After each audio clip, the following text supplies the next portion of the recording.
P. Thompson, The Making of the English Working Class. London conditions should not be seen as exceptional, although London was the Athens of the artisan, and it is important to notice that there is a pattern of exploitation here which runs counter to the evidence of wage series compiled from the rates of organized men in the honorable trade. This takes the form both of a breakup of customary conditions and restraints and of trade union defenses. It is generally true that the artisan trades go through two critical periods of conflict. The first was in 1812-1814, when apprenticeship regulations were repealed.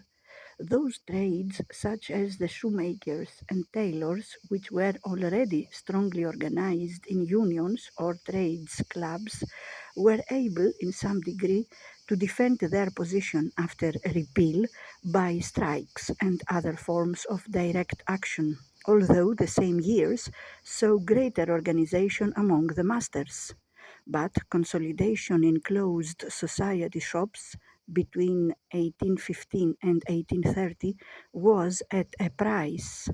Illegal men were kept out of the better parts of the trade only to swell the numbers in the unorganized, dishonorable trade outside.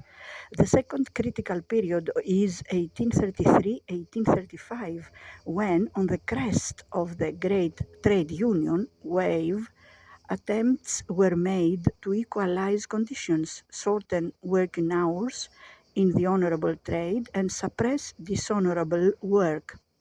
These attempts, notably that of the London tailors, not only failed in the face of the combined forces of the employers and the government, they also led to at least a temporary deterioration in the position of the society men.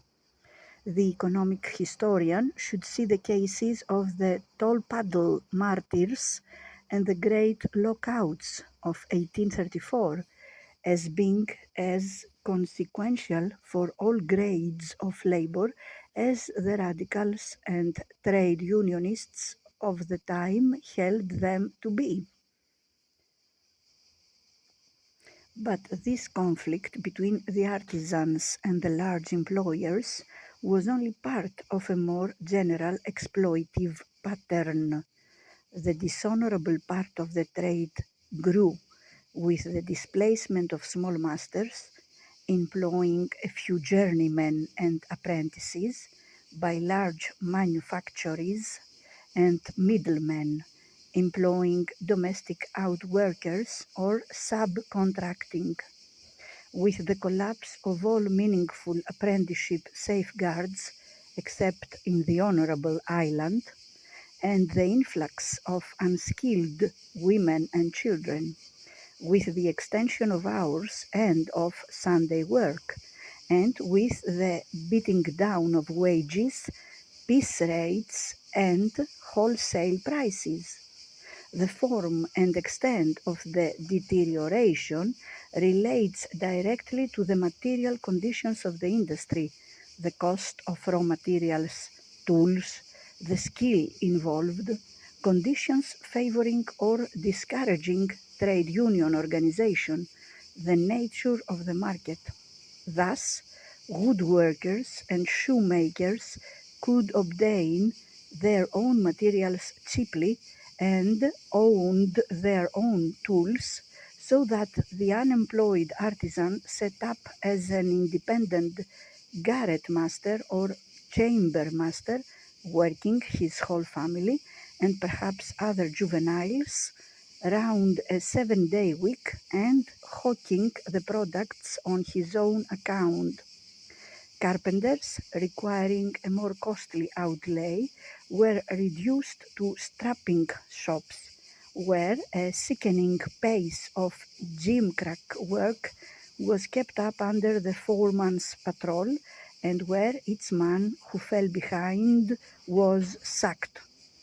Tailoring workers, who could rarely purchase their own cloth, became wholly dependent upon the middlemen who farmed out work at sweated prices.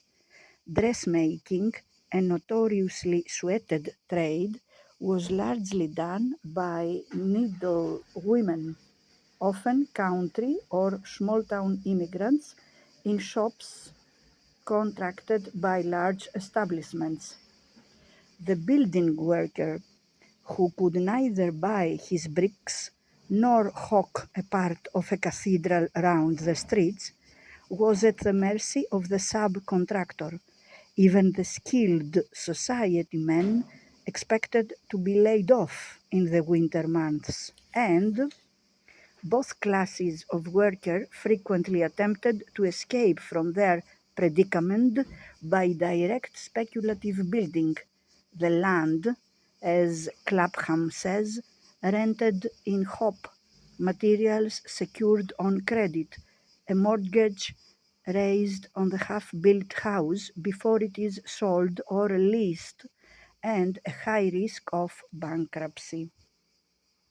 On the other hand, the coach builder, the shipwright or engineer who did not own all his tools nor purchase his own materials was nevertheless better situated by reason of the character of his work and the scarcity of his skill to maintain or extend trade union defenses.